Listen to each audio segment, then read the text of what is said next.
biasa dua orang sasarannya sampai itu semua suci pasti memang suci dan orang biasa empat lima atau doanya. Adapun yang akan ibu presentasikan ini merupakan hasil dari observasi yang ibu lakukan terhadap guru-guru yang ada di SMP IP Darutara. Nah, tapi sebelum itu, kenapa harus diobservasi dulu? Jelaskan tema di sini ada penilaian praktek kinerja kepala sekolah tentang manajemen kelas. Apa itu manajemen kelas? Mungkin ibu bapak sudah mengetahui bahwa manajemen kelas itu pengelolaan kelasnya seperti apa. Apakah kondusif atau tidak?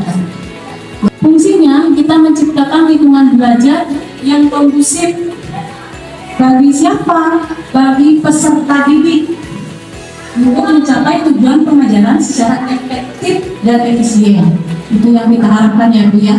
Adapun tujuannya kita melakukan manajemen kelas yaitu untuk agar supaya anak-anak di kelas dapat bekerja dengan tertib. Maksudnya tertib sini mengikuti sehingga tercapai tujuan pengajaran secara efektif. Selanjutnya juga ada namanya komponen-komponen keterampilan dalam manajemen kelas.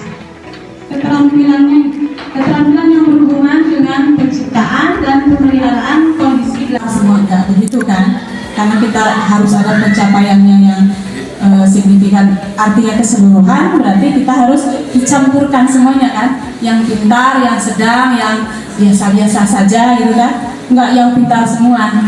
Kalau pintar semua, kelompoknya juga udah langsung ketahuan, oh ini pasti yang ini. Seperti itu. Kita diambil situ aja karena emang pelaksanaan kita menghadapi yang seperti itu. Untuk sesi selanjutnya mungkin bisa ada sesi tanya jawab bagaimana mungkin ada permasalahan yang terjadi di kelas. Bagaimana menciptakan guru yang menyenangkan tapi bisa di posisi penegasan juga gitu. Kadang kan ada kelemahan guru yang memang tidak bisa dihargai. Jadi ketika si guru itu mau ngasih penugasan, jadi anak-anak itu tidak, karena si guru itu tidak punya wibawa gitu.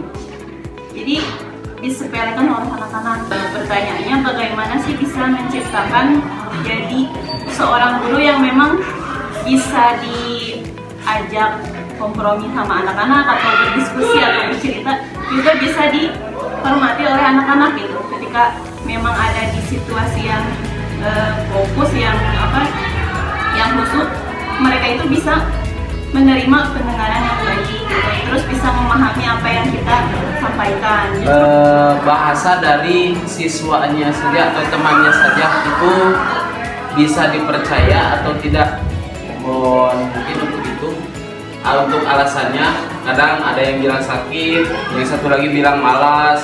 Nah itu kadang suka bingung. Jadi apakah harus dialpakan saja atau gimana? Mungkin dari tadi masih masalah fokus. Untuk fokus ini mudah kita juga kadang nggak fokus. Nah salah satu caranya ya mungkin kita dulu yang benahi dulu fokus kita. Artinya kenapa? Bentar ya Pak, orang masuk ke kelas sok simpan heula tah di belakang teh, maksudnya di rumah bagaimana atau lagi sama pacar bagaimana atau sama suami lagi berantem atau bagaimana, nah itu dikesampingkan dulu. Biasanya kalau misalkan kita bertemu orang, contoh aja ya, kalau kita bertemu orang, misalkan saya bertemu dengan Bude